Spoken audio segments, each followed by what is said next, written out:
izinkan kami memperkenalkan diri. Kami dari Universitas Budi Dharma. Saya Dewi Utami. Saya Alia Utami Subandi. Saya Samfin. Pada kesempatan kali ini kami akan mewawancarai seorang narasumber mengenai kepemimpinan dalam kewirausahaan. Bisa Bapak perkenalkan diri terlebih dahulu? Oke, terima kasih Irin ya tadi namanya ya.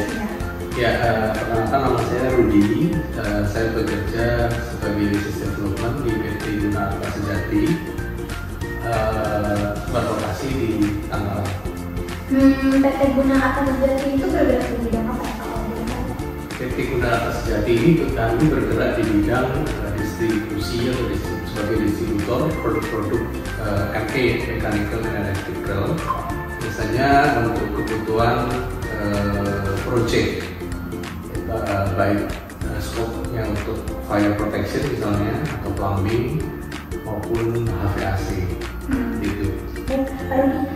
Pertanyaan pertama dari kelompok kami itu, menurut Bapak nih, apakah gender dalam suatu pemimpin atau leader itu berpengaruh akan keberhasilan dalam kewirausahaan atau usaha? Gender ya? Oke, kalau menurut saya gender itu tidak mempengaruhi terhadap keberhasilan kepemimpinan suatu perusahaan ya, karena sebenarnya keberhasilan atau kepemimpinan di suatu perusahaan itu lebih ke arah bagaimana leader itu atau pemimpin itu mampu untuk menentukan langkah-langkah dan kebijakan dan strategi yang tepat. Jadi tidak ada hubungannya dengan gender ya. Maksudnya gender sini kan laki, pria maupun wanita. Itu menurut saya tidak ada hubungannya keberhasilan suatu perusahaan dalam leadershipnya ya, itu pria atau wanita. Itu. Baik, pertanyaan selanjutnya dari kami, apakah kreativitas dan inovasi itu penting Pak untuk dimiliki oleh suatu pemimpin dalam perusahaan? Kreativitas sangat penting ya, inovasi juga sangat penting ya, karena suatu perusahaan apalagi di masa sekarang ini memang dituntut untuk bisa selalu berinovasi ya, dalam segala hal sih, baik di dalam divisi penjualannya misalnya, dia tidak bisa hanya terpaku pada konsep-konsep atau model-model penjualan yang lama ya kan? Apalagi kita semua tahu mungkin di era sekarang baik penjualan yang profesional ya, mungkin offline tapi juga online juga, itu juga harus dilakukan juga, kemudian promo-promo dan sebagainya dalam hal penjualan ya. Kemudian dalam hal efisiensi juga ya, jadi dalam masa sekarang ini memang efisiensi juga dibutuhkan juga ya, misalnya mengurangi biaya-biaya operasional.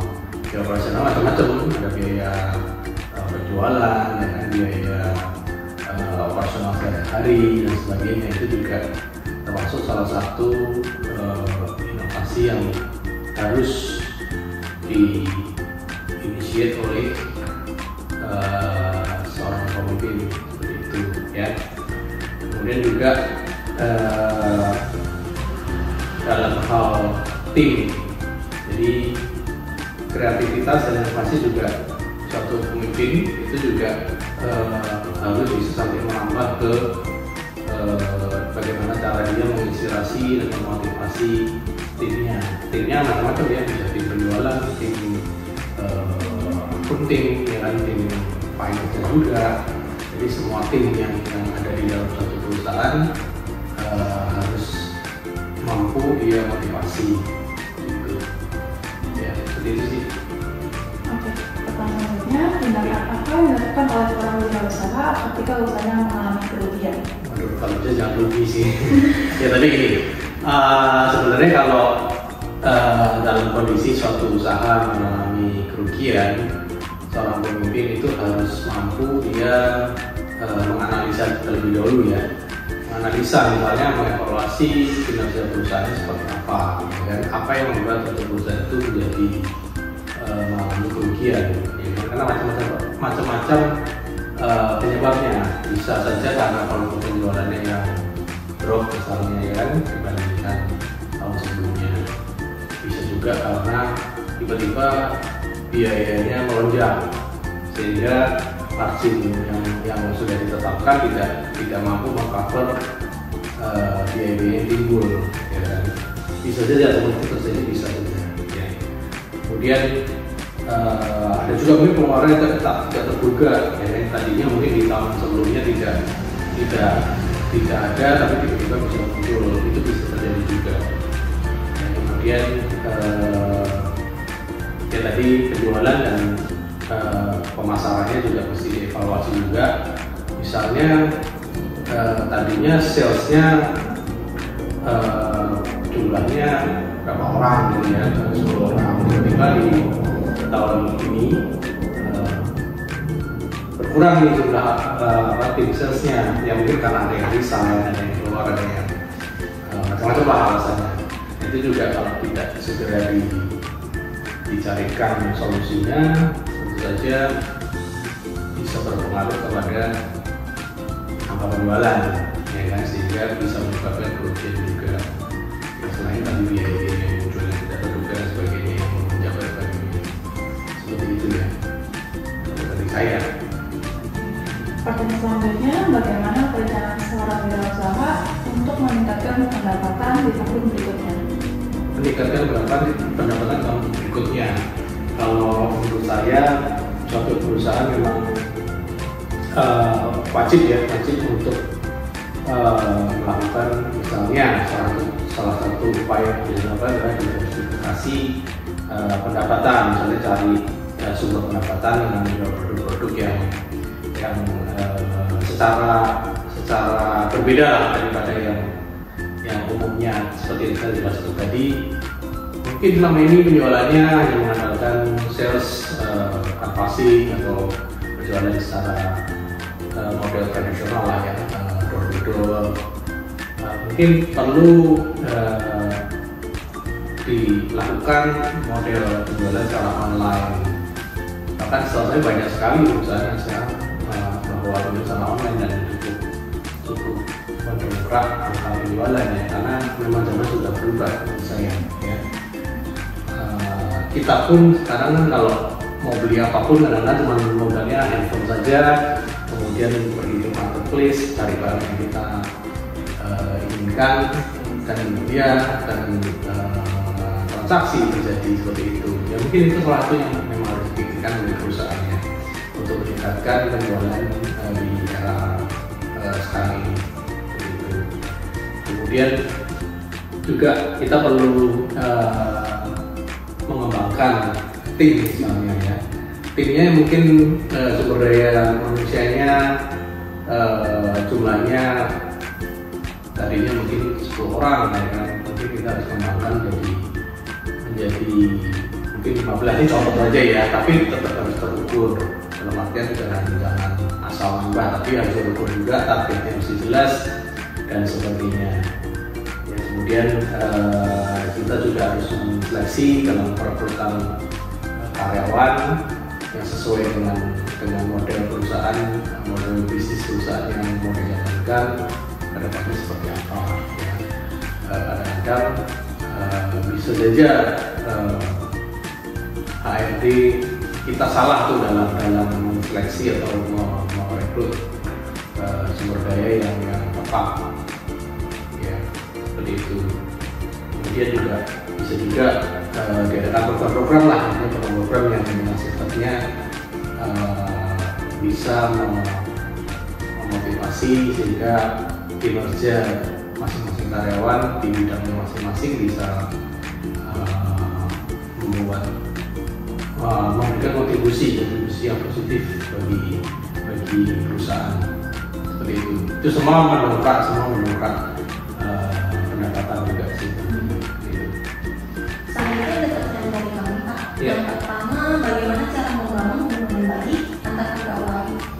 Hubungan yang baik antar pegawai ya, maksudnya dalam hal atasan dan bawahan ataupun sesama karyawan.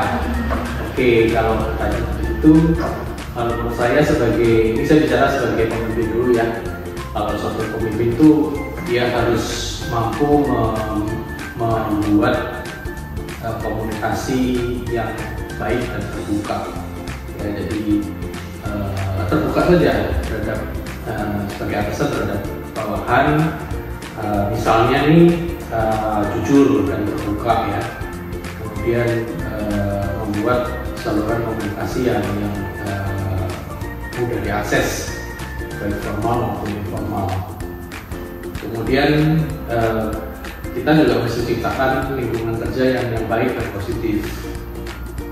Maksudnya begini, jangan sampai di satu kantor misalnya kan itu ada spirit atau apa ya, kondisi yang misalnya nih saling iri, ya kan, saling sikut, politik dalam perusahaan, kemudian juga kadang-kadang ada juga ya yang ya namanya berselisih pendapat pasti hal yang wajar, tapi ada juga yang akhirnya karena pemimpinnya tidak bisa memberikan arahan yang baik atau melerai, kemudian menengahi, bisa saja tuh antara karyawan juga ada dendam di belakang lah, berpengaruh terhadap pekerjaan, ya kan, seperti itu. Ini fakta, maksudnya banyak terjadi di perusahaan-perusahaan juga seperti itu. Ya. Kemudian kalau boleh saya tambahkan lagi, kita juga mesti ciptakan lingkungan, ciptakan mungkin kegiatan-kegiatan lah yang sifatnya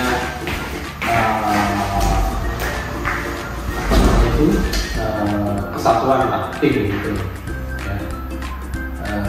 Mungkin dari kegiatan sosial yang kita adakan ya, kemudian juga olahraga bersama ya kan, gathering ya kan, mungkin juga pemimpinnya juga ajak makan, bisa saja kan, sekali waktu ajak makan timnya, itu semua untuk menciptakan keakraban dan teamwork yang baik seperti itu.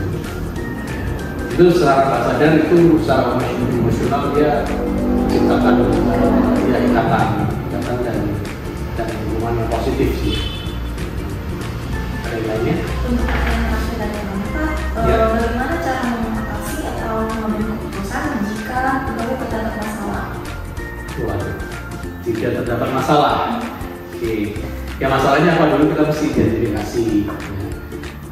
Pertama kita kenali dulu tuh masalahnya apa sih, kita mesti memahami dulu ya. Kemudian kita dengarkan keluhan atau masalah yang terjadi itu apa ya. Masalah yang sekarang macam-macam nih ya kan, bisa jadi masalah personal antara karyawan ya kan, bisa juga masalah antara atasan dan bawahan yang tidak terungkap, bisa juga ya kan. Intinya kita mesti kenali dulu lah masalahnya apa, kemudian kita juga harus kumpulkan, jangan cuma dengar dari A, dari B ya kan, kita juga mesti ngumpulin faktanya apa ya kan, fakta, datanya, kemudian pastikan fakta dan data yang relevan dikumpulkan. Dokumen, email, ini ada miss di satu apa misalnya ya, si A merasa dia sudah melakukan pekerjaan dengan benar ya kan, tetapi dia kurang teliti, bisa terjadi, atau ada dokumen yang miss, yang tercecer, yang keselip dan sebagainya.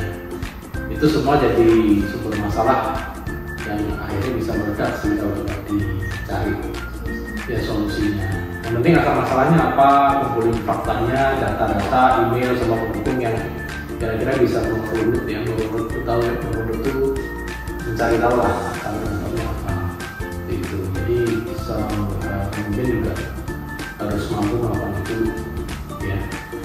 Kemudian solusinya, kalau sudah mengumpulkan, sudah mengenali faktanya, mengenali masalahnya, mengumpulkan fakta, itu juga harus memberikan solusi ya. Solusi ini kita mesti terapkan ya. Misalnya udah ditemukan nih, oh si A yang memang benar-benar salah dan dia sudah mengakui, ya kan, dia memang apa tindakan setelahnya untuk korektifnya gitu, ya kan. Jadi karena dia teledor, ya tentunya kita harus ciptakan guidance yang jelas lah ke depannya seperti apa, supaya tidak terjadi lagi gitu. Kemudian setelah itu kita memantau, mengevaluasi. Nah, kalau kita sudah kasih guidance-nya, kita mesti evaluasi juga, ya kan? Kalau masih terjadi lagi, ya mungkin ada action berikutnya yang lebih tegas, gitu, seperti itu. Ya. Kemudian juga kita mesti lihat tuh apa yang jadi penyebab terjadi. Mungkin prosedurnya, SOP-nya ada yang salah atau tidak jelas. Ya, mungkin prosedur SOP-nya mungkin nggak salah, cuma nggak jelas, itu juga banyak terjadi. Ya, bukannya salah tapi nggak jelas gitu. Ya, nah ini ujungnya disalah. Nah itu bisa terjadi. Jadi mungkin ada teknologi SOP-nya, mungkin ada yang miss nih karena ada SOP-nya nggak jelas. Jadi karyawan itu bingung, ya kan, kacau gitu, jadi bingung dia melakukan ini bisa nggak karena nggak jelas SOP-nya. Nah itu juga harus dievaluasi. Jadi kebijakan-kebijakan harus diimplementasikan dalam hal-hal yang sifatnya pencegahan dan korektif juga, seperti itu. Baiklah, terima kasih atas jawabannya dan sudah meluangkan waktu untuk kami wawancara tadi. Maaf jika ada salah kata dari kami. Sekian dari kami. Terima kasih. Terima kasih Kak Rini. Sama-sama, terima kasih.